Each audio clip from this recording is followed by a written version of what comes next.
जोगेश्वरीच्या आज तू त्या ठिकाणी पालखीमध्ये विराजमान होणार आहे। त्याआधी आपलं तुझ्या चरणाशी आज त्या ठिकाणी पुरा परंपराप्रमाणे त्या ठिकाणी आज सरकार मंडळी तुझ्या चरणाशी त्या ठिकाणी आई नवला पवनाई भराडीन देवी मतोबा आज तुझ्या चरणाशी त्या ठिकाणी चढवण्यावरनं त्यांच्या ज्या पद्धतीप्रमाणे ज्या मार्गाने यायचा त्या पद्धतीप्रमाणे जोगेश्वरी आईला भेटून मूळ पुरुषाला भेटून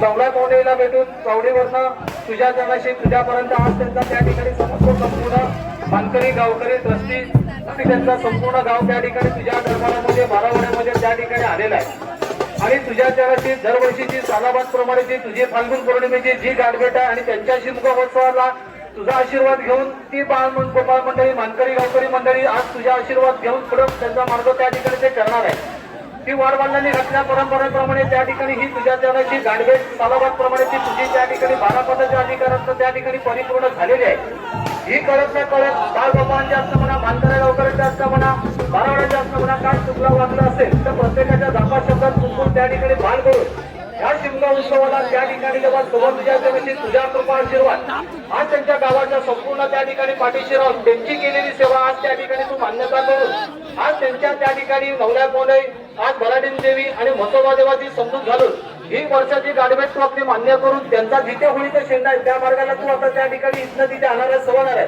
तर त्या सर्वांच्या त्यांच्या चतुर्सीमेला संपूर्ण त्या ठिकाणी शुभ आशीर्वाद देऊन आणि ती त्या ठिकाणी जेव्हा सोबत तुझ्या चरणाशी होळीचा शेंडा सुखरूप व्यवस्थित त्या ठिकाणी तोडून आज त्या ठिकाणी संपूर्ण त्यांचा गावाच्या आतमध्ये त्यांच्या जागेवर जायपर्यंत सवरेपर्यंत तिथं त्यांची पूजा होऊन त्यांचा होम हवन त्यांचा कार्यक्रम होईपर्यंत